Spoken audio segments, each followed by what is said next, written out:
semuanya, bertemu lagi dengan kami kelompok 6. Di video kali ini kami akan menjelaskan materi mengenai lingkungan bisnis secara elektronik dengan outline yang pertama yaitu definisi e-environment atau lingkungan berbasis elektronik, yang kedua lingkungan yang hijau terkait pemakaian internet atau green computing, 3 manfaat green computing, dan yang keempat penerapan green computing. Materi yang pertama yaitu mengenai definisi e-environment. Apa sih e-environment itu? Jadi, e-environment itu merupakan singkatan dari electronic environment atau dalam arti bahasa Indonesia yaitu lingkungan yang berbasis elektronik atau bersifat elektronik. Pada dewasa ini, e-environment ini sudah berkembang banyak dan digunakan oleh berbagai perusahaan baik dari skala mikro maupun skala makro, seperti contohnya yaitu UMKM, di mana teknologi elektronik ini sudah terintegrasi dalam kegiatan operasional usahanya. Terdapat 6 kekuatan utama yang terdapat dalam pemasaran lingkungan makro dalam e-environment. Yang pertama yaitu faktor demografi lingkungan, yang kedua faktor ekonomi lingkungan, 3 faktor alam, 4 faktor teknologi, yang kelima faktor politik, dan yang terakhir yaitu faktor budaya. Pada saat ini, suatu perusahaan atau organisasi ini harus melek teknologi terbaru dalam mengoperasikan bisnisnya dalam kegiatan apapun, khususnya mengikuti perubahan yang sangat cepat ini. Kebanyakan perubahan tersebut dipengaruhi oleh faktor yang dapat disingkat yaitu faktor SLEEP. Analisis SLEEP ini merupakan analisis mengenai e-environment. Adapun SLEEP ini yaitu social, legal, economic, politik, and technology. Nah, setelah kita mengetahui apa itu definisi dari electronic environment atau lingkungan yang berbasis elektronik, kita juga harus tahu resiko dari penerapan e-environment ini. E-environment dalam e-commerce atau perdagangan elektronik memiliki resiko dalam penggunaannya. Resiko utamanya yaitu mengenai strategi persyaratan dan kepatuhan oleh pedagang maupun pembeli mengenai pemahaman persyaratan. Adapun risiko yang sering terjadi di dunia e-commerce e-environment meliputi yang pertama yaitu ketersediaan, yang kedua kinerja, yang ketiga skalabilitas, dan yang terakhir yaitu keamanan, di mana keamanan ini berhubungan dengan keamanan data konsumen maupun produsen. Pada saat ini teknologi informasi sangat berkembang pesat hampir di semua sektor kehidupan. Begitu pula dengan lingkungan bisnis yang ada di Indonesia saat ini. Adapun peranan teknologi informasi dalam kehidupan itu dapat diantaranya yaitu yang pertama dapat membantu manusia meningkatkan produktivitasnya, kemudian yang kedua dapat meningkatkan efektivitas, yang ketiga meningkatkan efisiensi, dan yang terakhir yaitu meningkatkan kreativitas dan pemecahan masalah.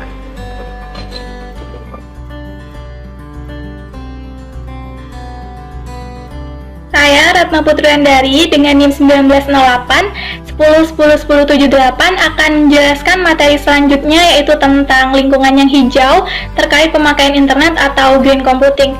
Nah, di sini terdapat beberapa definisi mengenai green computing ini, seperti definisi menurut Enterprise Management Associates atau EMA, di mana green computing atau green IT ini didefinisikan sebagai praktik menerapkan kebijakan dan prosedur yang meningkatkan efisiensi sumber daya komputansi sedemikian rupa untuk mengurangi dampak lingkungan dari pemanfaatannya. Nah, sedangkan menurut Aquaforest Limited ini, green IT atau komputasi hijau ini adalah teknologi informasi ramah lingkungan yang memungkinkan proses untuk menjalankan efisiensi dan efektivitas dengan tidak adanya dampak atau dampak seminimal mungkin bagi lingkungan. Jadi, dapat disimpulkan bahwa green computing atau komputasi hijau ini adalah suatu ilmu atau penerapan tentang bagaimana kita menggunakan sumber daya komputer atau perangkat elektronik yang kita miliki secara efisien dan ramah lingkungan. Tujuannya yaitu untuk mengurangi penggunaan bahan-bahan yang berbahaya terhadap lingkungan, mengefisiensi penggunaan energi, menyeimbangkan antara teknologi dan lingkungan agar tercipta suatu teknologi yang ramah lingkungan dan tidak merusak alam. serta menerapkan daur ulang pada bahan-bahan pembuat komputer. Dan sasaran utama dari green computing ini adalah lingkungan alam, manusia, serta laba atau keuntungan. Selanjutnya adalah tentang metode komputasi hijau atau green computing. Nah, terdapat banyak cara yang dapat kita lakukan untuk mendukung dan berkontribusi dalam green computing ini. Seperti beberapa metode yang dapat kita lakukan. Yang pertama adalah dengan green computing pada komputer atau PC. Nah, sebelumnya saya akan menjelaskan tentang definisi dari komputer. Menurut Blismer RH, dalam buku Computer Annual, komputer ini adalah suatu alat elektronik yang mampu melakukan beberapa tugas, antara lain adalah menerima input, memproses input dengan menggunakan program tertentu, menyimpan instruksi-instruksi dan hasil dari pengolahan, serta menyediakan output berupa informasi. Jadi, dapat disimpulkan bahwa komputer adalah alat yang dipakai untuk mengolah data menurut prosedur yang telah dirumuskan. Beberapa penerapan green computing ini pada komputer atau PC adalah dengan menggunakan komputer seperlunya. Apabila sudah tidak digunakan, sebaiknya komputer dimatikan saja, terutama pada malam hari. Lalu, screen saver bukanlah penyimpanan energi, lebih baik mematikan komputer. Apabila tidak mematikan komputer, lebih baik memilih model power hibernate agar menghemat 98% energi.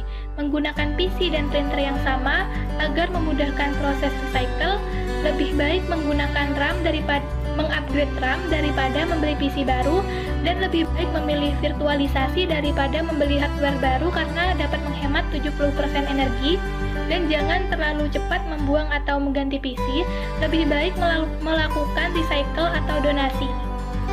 Metode yang kedua adalah penerapan green computing pada laptop, yaitu dengan mengurangi penggunaan backlight, mematikan Bluetooth dan Wi-Fi apabila sudah tidak digunakan lagi, melepaskan MMC dan flash disk, mematikan laptop apabila sudah tidak digunakan, gunakan power saving setting, lalu dengan mengecilkan volume suara dan kontras layar, meminimalisir penggunaan IRDA atau infrared karena hal itu boros energi, lalu dengan layar dan hard disk pada mode sleep atau off setelah beberapa menit tanpa penggunaan, dan jangan terlalu cepat membeli laptop baru, lebih baik mengupgrade RAM-nya, jangan membuang laptop, lebih baik melakukan recycle atau donasikan ke pihak lain apabila sudah tidak digunakan lagi. Selanjutnya adalah metode green computing pada paperless. Nah, paperless sendiri merupakan sebuah langkah di era digital ini untuk perusahaan-perusahaan yang telah mengurangi penggunaan kertas atau tidak menggunakan kertas sama sekali. Nah, mereka ini lebih memilih untuk menggunakan file digital untuk menyimpan dokumen mereka. Beberapa penerapan green computing ini pada paperless, yang pertama adalah green computing pada metode paperless, yaitu dengan mengusahakan untuk menggunakan metode paperless dalam berbagai urusan karena dapat mengurangi sampah carbon footprint, dan menerapkan dokumen management system, electronic invoicing, dan electronic business process. Yang kedua adalah green computing pada paperless education, yaitu dengan menghindari penggunaan kertas, lebih baik menggunakan file elektronik ataupun blog dalam pengumpulan tugas, menerapkan e-learning system dalam proses pembelajaran, dan menggunakan chatting. Yang ketiga adalah green computing pada paperless branding dan marketing, yaitu dengan tidak menggunakan lagi kartu nama, CV, koran, majalah, dan barang-barang yang berbahan dari kertas untuk personal branding, dengan memanfaatkan internet sebagai alat untuk branding, marketing, ataupun bisnis. Selanjutnya adalah beberapa istilah dalam green computing, yaitu cloud computing dan global warming. Nah, cloud computing sendiri merupakan teknologi yang dapat menghemat sejumlah besar energi. Komputasi awan ini melibatkan menggantikan server biasa dengan yang virtual. Komputasi awan mencakup menyimpan data, jaringan, sistem operasi, aplikasi perangkat lunak. Komputasi awan atau cloud computing ini dapat dikatakan sebagai gabungan pemanfaatan teknologi komputer dan pengembangan berbasis internet awan yang merupakan metafora dari internet, sebagaimana awan yang sering digambarkan di diagram jaringan komputer. Jadi, secara sederhananya, cloud computing atau komputasi awan ini merupakan metode penyampaian berbagai layanan melalui internet. Sedangkan global warming sendiri menurut Budianto adalah perubahan iklim global sebagai peristiwa naiknya intensitas efek rumah kaca yang terjadi karena adanya gas dalam atmosfer yang menyerap sinar panas, yaitu sinar inframerah yang dipancarkan oleh bumi. Jadi, global warming atau pemanasan global ini dapat dikatakan merupakan suatu proses dari meningkatnya suhu rata-rata atmosfer, laut, dan daratan bumi yang merupakan dampak dari rumah kaca. Dan terakhir adalah beberapa upaya dalam mewujudkan green computing, yaitu dengan daur ulang dan mematikan laptop. Dengan daur ulang, kita dapat menghemat energi yang berharga, waktu dan uang yang dihabiskan dalam pembuatan barang-barang elektronik. Sumber daya yang digunakan dan uang yang dihabiskan dalam pembuatan barang elektronik ini dari awal jauh lebih besar daripada yang dibutuhkan untuk proses daur ulang. Bahkan di negara-negara maju seperti Amerika Serikat, hanya sebagian kecil yang dibuang dan menggunakan barang-barang elektronik yang didaur ulang. Di negara Prancis yang merupakan negara ekologi, hanya mengumpulkan 14% limbah yang dihasilkan di dalam negeri. Dengan demikian, ada lingkup yang besar untuk daur ulang barang-barang elektronik sehingga dapat mencegah kerusakan lingkungan. Konservasi sumber daya lingkungan, listrik, dan uang dapat dicapai melalui langkah sederhana dengan menerapkan hal tersebut. Lalu, praktik mematikan komputer di malam hari dapat membantu dalam menghemat sejumlah besar energi. Menghidupkan komputer hanya dalam 8 jam sehari dapat membantu menghemat 810 kWh energi setiap tahun. Selain itu, memotong daya yang disediakan untuk scanner dan printer setiap kali perangkat ini digunakan juga dapat menyimpan sejumlah besar energi. Sekian materi dari saya, selanjutnya akan dilanjutkan oleh rekan saya. Baik, selanjutnya ada manfaat green computing. Nah, yang mana kita ketahui saat ini sedikit banyaknya telah berubah, baik dari iklim, musim, ataupun perubahan alam itu sendiri. Nah, perlu kita ketahui juga, dan semakin lama, semakin kesini, bumi ini diprediksikan akan semakin panas. Nah, yang mana disebabkan oleh lapisan ozon yang semakin menipis. Nah, dari pemicu utama dari peristiwa tersebut ini adalah global warming atau ulah manusia yang terus menumpuk sampah dengan skala besar, sehingga sampah-sampah yang sulit terurai oleh tanah ini akan menjadi limbah. Nah, namun bukan hanya itu saja, melainkan pemakaian energi yang juga boros atau pemakaian energi yang cukup besar. Nah, itu juga turut membawa dampak buruk bagi dunia ini.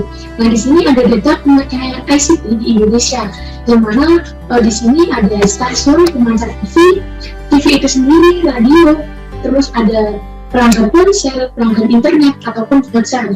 Nah, dari data-data pemakaian ICT atau data ICT yang sudah saya sebutkan di sini, ada data lain yang menunjukkan bahwasannya saat ini industri ICT itu bertanggung jawab atas 3% konsumsi energi dunia. Nah, dengan tingkat konsumsi yang meningkat 20% per tahun ini, diprediksikan 2030 ini akan menjadi tahun ketika konsumsi energi dunia akan berlipat ganda karena adanya industri ICT. Nah, organisasi menggunakan green computing siklus hidup ketika merancang dan menerapkan teknologi komputasi hijau ini. Nah, berdasarkan jumlah pemakaian rata-rata tersebut, jumlah energi yang dibutuhkan oleh penduduk Indonesia maupun dunia ini juga sangat besar. Tingginya tingkat penggunaan pulsa, telepon ataupun internet. Di sini juga kita ketahui bahwasanya dengan hal tersebut menunjukkan bahwa kepemilikan handphone ini juga sangat besar. Dengan hal itu sulit juga sampah yang tersisa ini sulit terurai dengan mudah dalam tanah, sehingga untuk proses penghancuran limbah ini akan semakin lambat. Nah, untuk itulah perlu suatu tindakan yang dapat meminimalisir adanya limbah tersebut. Bukan hanya terkait limbah saja, melainkan juga penghematan energinya itu sendiri. Nah, perlu kita ketahui juga dan kita ketahui bahwasanya saat ini perusahaan besar seperti halnya Google, nah, atau Microsoft dan lain sebagainya, di sini telah berkontribusi banyak terhadap green computing. Namun akan tetapi semua ini akan menjadi sulit apabila tidak ada partisipasi dari masyarakat luas pengguna teknologi. Nah, kita harus menjadi manusia yang tidak hanya menggunakan teknologi saja, Namun akan tetapi kita sudah menggunakan dan kita pun juga dapat melindungi alam tersebut. Selanjutnya di sini ada menurut Henley, yang mana manfaat Green ICT ini secara garis besarnya terbagi menjadi beberapa stakeholder. Nah, di sini ada turunan. Yang pertama ada manfaat untuk lingkungannya. Nah, untuk lingkungan sendiri ini, yang pertama ada mengurangi emisi karbon dioksida.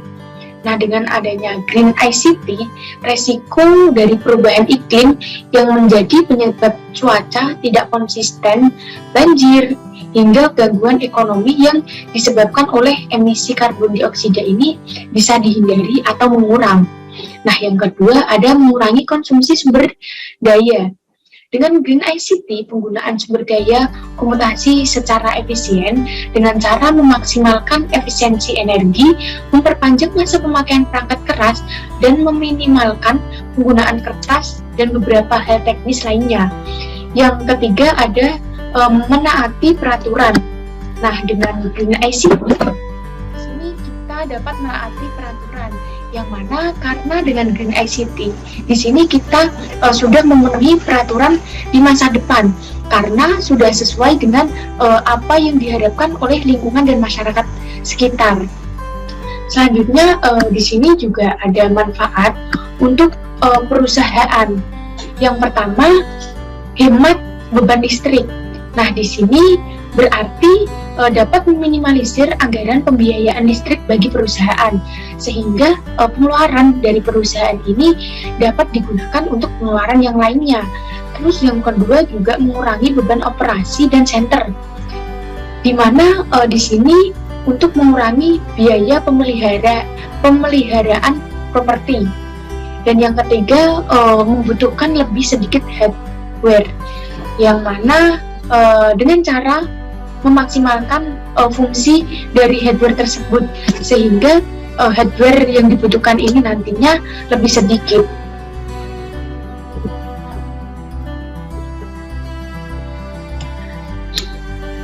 Baik, selanjutnya di sini ada manfaat. Nah, manfaat dari green computing ini sendiri menurut Stallmeyer bahwasanya green computing ini bermanfaat yang pertama untuk pengurangan konsumsi energi, yang kedua ada pengurangan penggunaan bahan baku, dan yang ketiga ada pengurangan penggunaan air, yang keempat ada penggunaan jumlah sampah dan peningkatan daur ulang, dan yang kelima ada pengurangan polusi. Nah, dari pelaksanaan green computing ini jika dilaksanakan secara maksimal akan membuahkan manfaat yang sudah saya sebutkan tadi. Baik, selanjutnya yang akan saya bahas yaitu penerapan green computing. Baik, yang pertama yaitu konsep green computing. Nah, konsep green computing itu kita mengenal adanya ROHS. Nah, ROHS itu Reaction of Hazardous Substance yang biasa kita temui dalam suatu produk, yang artinya produk tersebut itu menggunakan bahan material yang telah memenuhi syarat yang berlaku. Seperti itu. Oke, selanjutnya yaitu metode pendekatan dari green computing yang ramah lingkungan. Ada beberapa poin. Yang pertama yaitu pemanfaatan energi alternatif. Nah, dengan menggunakan sumber energi alternatif lain, sistem komputasi dapat digerakkan misalnya menggunakan energi nuklir, hidroelektrik, kincir angin, dan sebagainya. Yang kedua yaitu penggunaan sistem teknologi virtualisasi. Jadi sistem teknologi virtualisasi ini memungkinkan kita dapat menjalankan suatu proses di dua atau lebih logical komputer di dalam satu unit hardware pemroses utama atau disebut CPU. Nah, yang ketiga yaitu pengaturan penggunaan sumber daya. Nah, komputasi modern saat ini sudah dilengkapi dengan adanya fasilitas Advanced Configuration and Power Interface yang memungkinkan suatu sistem operasi mengendalikan secara langsung faktor power saving dan dari hardware komputer tersebut. Jadi, misal Anda dapat mengatur monitor atau hard disk secara otomatis akan indel itu dalam keadaan tidak ada aktivitas, dan di samping itu juga kita dapat mengatur sistem power management tersebut di dalam BIOS komputer dan fitur-fitur lain dalam masing-masing produk penggunaan hardware yang low power. Selanjutnya yang keempat yaitu pemanfaatan sistem daur ulang. bila komputer sudah usang namun masih dapat dimanfaatkan kembali, biasanya spare part yang masih berfungsi mungkin dapat dipakai sebagai sumber bagi komputer lain. Sedangkan kalau sudah rusak, maka spare part yang ada bisa didaur ulang kembali. Nah, selanjutnya yang kelima yaitu penggunaan sistem mobilitas. Infrastruktur yang ada seperti saluran kabel telepon mungkin saat ini dapat berkurang berkat adanya inovasi dalam teknologi informasi, di mana kita sudah dapat melakukan komunikasi menggunakan VoIP, yaitu Voice over Internet Protocol. Dan yang terakhir yaitu the 3 Rs of Green IT. Nah, ini terbagi menjadi 3, yaitu reuse, refurbish, dan recycle. Untuk reuse sendiri itu contohnya itu banyak organisasi dan individu membeli komputer baru untuk setiap proyek atau setiap 2-3 tahun sekali. Sebaliknya, masyarakat itu diharuskan menggunakan komputer yang lebih tua jika memenuhi persyaratan. Nah, untuk refurbish sendiri itu masyarakat dapat memperbarui dan mengupdate komputer lama serta server untuk memenuhi persyaratan baru. Nah, untuk recycle sendiri itu ketika masyarakat tidak dapat refurbish atau reuse komputer, diharuskan untuk membuangnya dengan cara ramah lingkungan dengan mendepositkan sampah dengan recycle elektronik atau kolektor limbah elektronik atau biasa disebut IWOS. Selanjutnya yaitu penerapan green computing dalam kehidupan sehari-hari. Nah, green computing yang dapat kita terapkan sehari-hari itu ada beberapa macam. Yang pertama itu ada green computing pada data center, green computing pada workstation, green computing pada lingkungan kerja, dan yang terakhir yaitu green computing pada diri sendiri. Oke, yang pertama akan saya bahas yaitu green computing pada data center. Nah, jadi data center ini memiliki beberapa masalah, yaitu mahalnya biaya maintenance, biaya operasional. Lalu ada juga permasalahan pada konsumsi listrik, pendingin, dan ruangan. Namun dengan penerapan green computing, hal itu dapat diselesaikan dengan penerapan berbagai hal berikut. Yang pertama yaitu teknologi server hemat energi. Nah, yaitu dengan pengaturan clock prosesor. Jika tas tidak banyak, maka clock prosesor dikurangi. Hal ini berguna untuk efisiensi kinerja prosesor. Teknologi ini terdapat pada Intel, AMD, Sun Microsystem. Keuntungan yang diperoleh dengan teknologi ini adalah hemat energi karena panas rendah. Dengan panas rendah, maka energi pendingin yang dibutuhkan juga rendah.